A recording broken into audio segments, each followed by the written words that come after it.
Hola con todos, el día de hoy vamos a hablar sobre un cronista europeo llamado Josep de Acosta, presentado por mi persona, Palomino Josep. Primero, expliquemos sus orígenes, en el cual Josep de Acosta nació en Medina del Campo en 1540, el cual desde muy joven entró a la Compañía de Jesús. Si más o menos no tienen una referencia de que es la Compañía de Jesús, viene a ser la orden de los jesuitas, ¿no?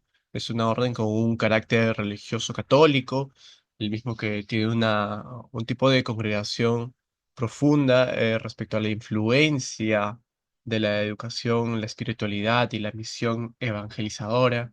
Asimismo, especialmente durante ese periodo de la colonización, la orden jesuita es aún muy presente y más que nada en la expansión del cristianismo en América, ¿no? Ahora sí, continuando, después de esa breve introspectiva o reflexión sobre la Compañía de Jesús, continuamos con el cronista Joseph de Acosta. Desde muy joven, Joseph Joseph o José de Acosta entra a dicha orden, ¿no? Por lo cual lo llevó a estudiar tanto como teología, filosofía, disciplinas que tardemente influirían en su labor misionera, ¿no? Tanto que en 1572 viaja al virreinato del Perú como parte de su misión jesuita, ¿no? Durante esos 14 años en América, tanto residió en Lima, y asimismo su llegada al nuevo continente generó un, algo intenso, un intenso interés científico, ¿no? Religioso y asimismo cultural hacia el Nuevo Mundo.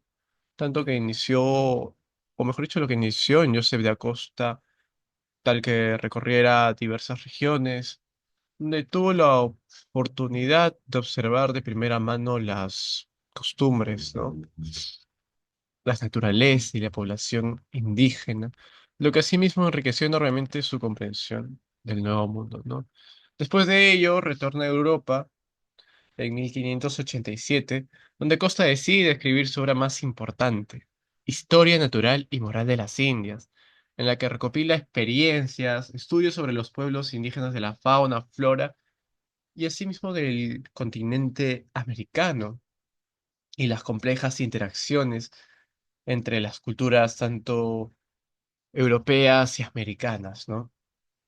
Esta obra, esta obra de José de Acosta combina muchas observaciones científicas, ¿no? Con ciertas reflexiones filosóficas y asimismo religiosas, tal que lo posiciona como una figura crucial en la comprensión de las primeras interacciones entre España, en este caso España que reside en Europa, y América, ¿no? Que en este caso sería Perú, entre varias de las culturas colonizadoras, ¿no? Luego hablaremos de otra obra, brevemente hablaremos sobre otra obra de Joseph de Acosta, que es De Procuranda Indorum Solute, de 1589. De Procuranda o De Procuranda Indorum Solute,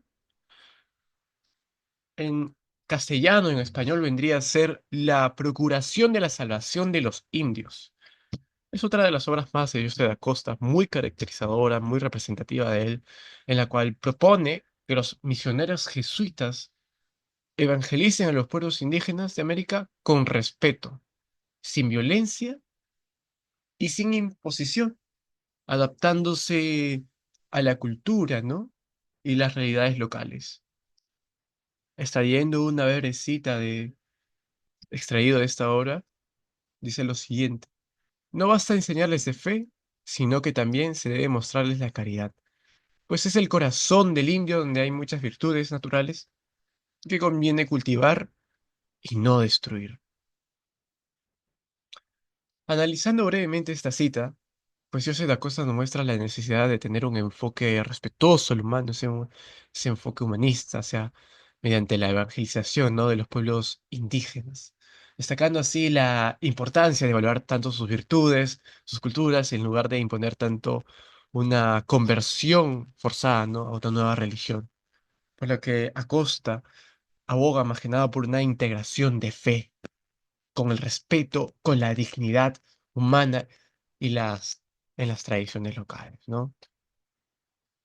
Ahora, continuando, que sería una de la obra principal, que es Historia Natural y Moral de las Indias, siendo una obra clave de Joseph de Acosta, ¿no? La cual, obviamente, acá, por inferencia, damos por entender de que separa tanto lo natural con lo moral, ¿no? Por ende, hablemos primero lo, del contenido, ¿no? De esta obra.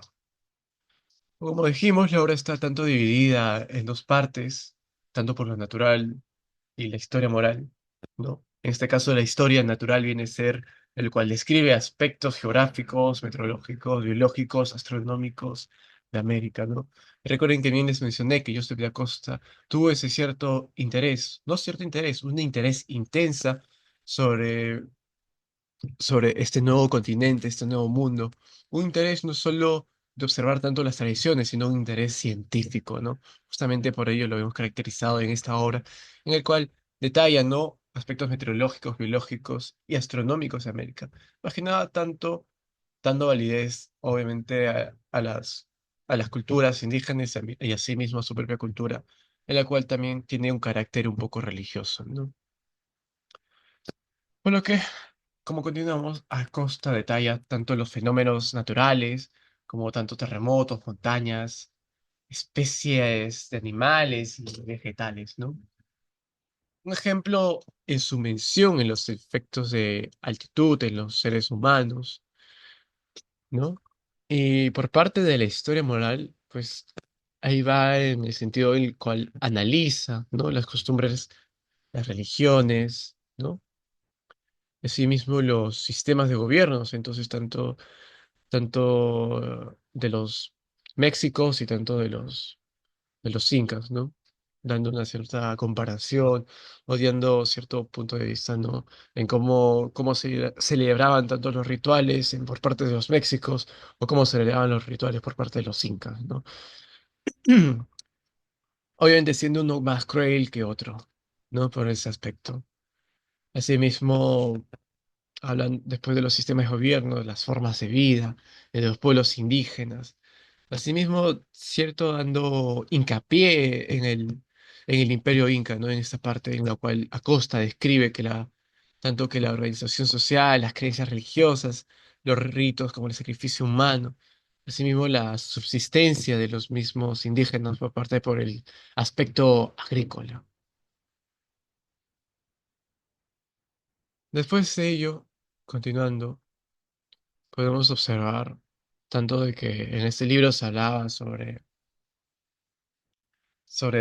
más que nada la organización del Imperio Inca, ¿no? En el cual, como si bien acabo de mencionar, hablaba sobre el aspecto político, ¿no? Aspecto político y socioeconómico del Imperio Inca, ¿no? Tanto, tanto considerando que es un tipo de sociedad, un tipo de gobierno eficiente, ¿no? Sí, me vamos a leer brevemente un extracto de algunos capítulos de esta obra, en el cual es el capítulo 15 de la Hacienda del Inca y el orden de los tributos que impuso a los indios. Acá Costa dice, era incomparable la riqueza de los incas, porque con no heredar ningún rey de las haciendas y tesoro de sus antecesores, tenía a su voluntad cuánta riqueza tenían sus reinos, que así de plata y oro como de ropa y ganados eran abundantísimos, y la mayor riqueza de todas era la innumerable multitud de vasallos, todos ocupados, atentos a la que daba uso al reino. De cada provincia le traían lo que con ello habían escogido, los chichas le servían con madera olorosa y rica, los lucanas con los anderos para llevar su litera, con los zumbivilcas o los bailadores, y así en lo demás de cada provincia se aventajaba. Y esto fue fuera del tributo general con todos los que contribuían, las minas de plata y oro, tanto que hay de Perú maravillosa abundancia, y la branda indios, que se señalaban por aquello a los cuales el Inca proveía, lo cual habían menester para sus gastos, y todo cuanto sacaban era para el Inca, ¿no? ¿Cómo estuvo que en aquel reino tan de tantos grandes tesoros, que es opinión de muchos a lo que vino a las manos de los españoles con ser tanto como sabemos, no llegaban a la décima parte de que los indios hundieron y escondieron, sin que haya podido descubrir grandes diligencias que la codicia ha puesto para saberlo, ¿no? Pero la mayor riqueza de aquellos bárbaros reyes eran ser sus esclavos, todos sus vasallos de cuyo trabajo gozaban a su contento. Y lo que pone en admiración servíase de aquellos por tal orden y tal gobierno, los cuales no se hacían servidumbre, sino una vida muy dichosa para entender el orden de los tributos que los indios daban a sus señores. He de saber que es asentado el Inca a los pueblos que conquistaban, dividían todas sus tierras en tres partes. La primera parte de ellas era para religión, ritos y la suerte del Pachayachachi, Pachayachachi, que es el criador y el sor, y el Cuchilla, Cuchilla, que es el trueno y el Pachacamán de los muertos, ¿no? Y los otros, tanto como los huacas, santuarios, tuviesen en sus tierras propias el fruto que se gastaba en sacrificios y el sustento de los ministros y sacerdotes. Y para que cada huaca o adoratorio había sus indios diputados, la mayor parte de esto se gastaba en el Cusco, donde era universal el santuario, en otra parte, en el mismo pueblo donde se cogía, porque a misión del Cusco había en cada pueblo huacas, oratorios por la misma orden y por las mismas ocasiones, y así se servían con los mismos ritos y ceremonias en el Cusco, ¿no? Que sé, cosa de admiración muy averiguada, porque se verificó que con más de 100 pueblos y algunos distaban casi 200 leguas del Cusco, lo que en esas tierras se sembraba y acogía se ponían en depósitos y casas hechas solo este efecto, y esta era una gran parte del tributo que daban los indios. No consta que fuesen, no consta que tanto fuese, porque en unas tierras era más y en otras tierras menos, y en algunas era casi todo, y en esta parte era lo primero, se beneficiaban, ¿no? La segunda parte de las tierras y heredadas eran parte del Inca. De esta se sustentaba de sus servicios y parientes, y los señores, las guarniciones y los soldados. Y así era la mayor parte de los tributos, como muestra de los depósitos y causas de depósito, con, que son más largas y anchas que las depósitos de las huacas, ¿no? Ese tributo se llevaban al Cusco, en las otras partes donde había necesidad para los soldados, con extraña presteza y cuidado, y cuando no era menester estaban guardados en 10 o 12 años, con tiempo de necesidad, beneficiándose estas tierras del Inca, ¿no? Después de las de los dioses, o iban todos sin excepción a trabajar vestidos de fiesta y diciendo cantares con lord del Inca o de las huacas. Y con todo este tiempo, lo que duraban a beneficio de trabajo, comían a costa del Inca o del sol o de las huacas cuyas tierras labraban. Pero viejos, enfermos y mugres viudas eran reservados en el tributo, y aunque lo que se cogía era del Inca o del Soda o Huacas, pero las sierras eran propias de los indios y de sus antepasados. La tercera parte de las sierras daba el Inca para la comunidad. No se ha averiguado qué tan fuese esa parte, si mayor o menor que la del Inca o de las Huacas. Pero es cierto que se tenía atención que bastase sustentar al pueblo de esa tercera parte. Parte Ninguna particular poseía casa propia, ni jamás poseyeron los indios cosa propia, sino que era por merced especial del Inca, y aquello no se podía negar de un dividir entre los herederos. Esa tierra de comunidad se repartía cada año y cada uno se señalaba el pedazo que había de ser para sustentar a una persona o su persona y a la de su mujer y a sus hijos. Si eran unos años más, otros menos, según eran la familia, pero lo cual ya había sus medidas determinadas. Esto de cada uno se repartía, lo cual no daba jamás tributo, porque sus tributos eran labrar, beneficiar las tierras del Inca y las huacas y ponerles depósitos frutos, ¿no? No, y en este caso, continuando, saltándonos un poco, ¿m? La lana que sobraba poníanse en los depósitos y así los hallaron muy llenos de esto y de todas las otras cosas necesarias a la vida humana. Los españoles, cuando en ella entraron, ningún hombre de consideración habrá que no se admiren de tan noble y prohibido gobierno, pues sin ser religiosos ni cristianos los indios en su manera guardaban aquella tan alta perfección de no tener cosa propia y proveer a todo lo necesario y sustentar propiamente de las cosas de la religión y de las de su rey y señor, ¿no?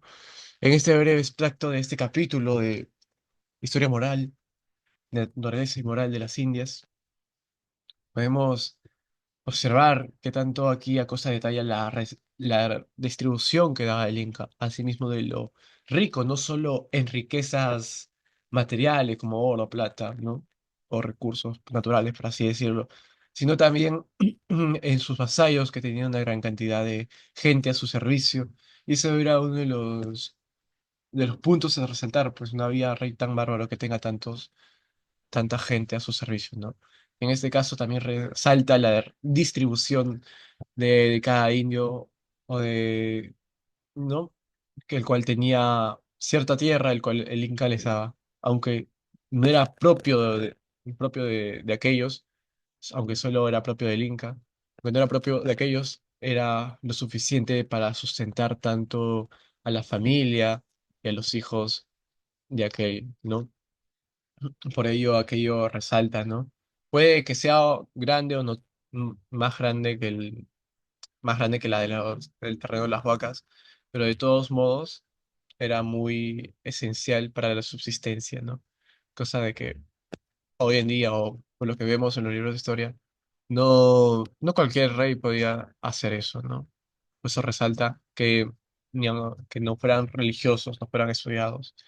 Los incas aún así midieron su determinación en su gobierno, ¿no? Y asimismo también resalta los tambos, ¿no?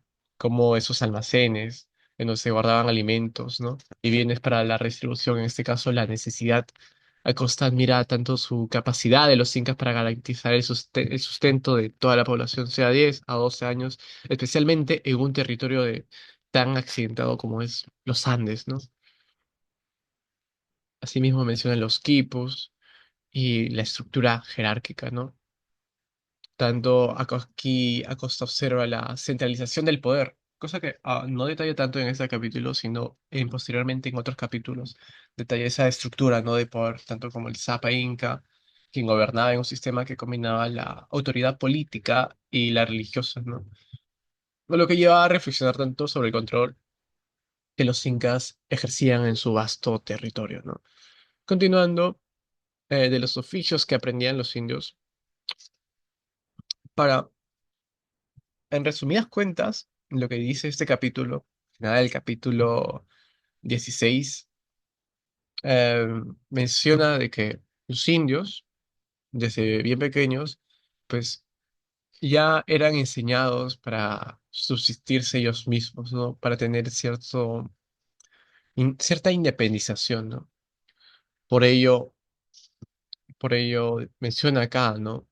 Porque entre ellos no había oficiales señalados como entre nosotros, tanto sastres, zapateros y tejedores. O sea, hace una pequeña comparación con lo que es Europa o con lo que es España, diciendo de que no, diciendo de que como ya había oficios ya establecidos, cada uno ejercía un cargo, ¿no? O dicho oficio, pero en los indios era diferente. No tenían tanto, sí, como decir, un oficio fijo, tan fijo, sino que se les enseñaba tanto textilería, coser, agricultura, todo tipo de cosas, ¿no?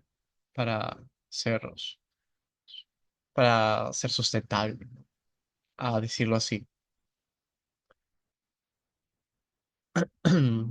Ahora aquí habla el tema de los sacrificios, tanto que vendría a ser los ritos, la religión, ¿no? En lo cual acá menciona Costa sobre el culto del sol, ¿no? También hace una breve comparación con los Méxicos. Ejemplo, da la deidad principal de los incas, a quien dedicaba tantos templos como el Coricancha en Cusco. Ese culto impresionaba a los españoles por su sofisticación y por la devoción al pueblo. También, obviamente, los sacrificios humanos, en lo cual describe el Capacocha, ceremonias donde sacrificaban niños y jóvenes para apaciguar a los dioses o asegurar buenas cosechas, aunque condena ciertos ritos como bárbaros, ¿no? Una, una- de un punto de vista religioso, obviamente, se va a dar esa percepción de bárbaro, ¿no? Pero era parte de la cultura de los incas, ¿no? O parte de esa cultura andina. Asimismo, las festividades como el Inti Raymi, la fiesta del sol, destacando asimismo la precisión en el calendario, tanto agrícola y ceremoniales. Ahora continuando con la influencia de Joseph de Acosta, en el cual realizó importantes contribuciones científicas, siendo tanto precursor en las áreas de la antropología, la historia natural, los estudios, tanto la flora, fauna, ¿no?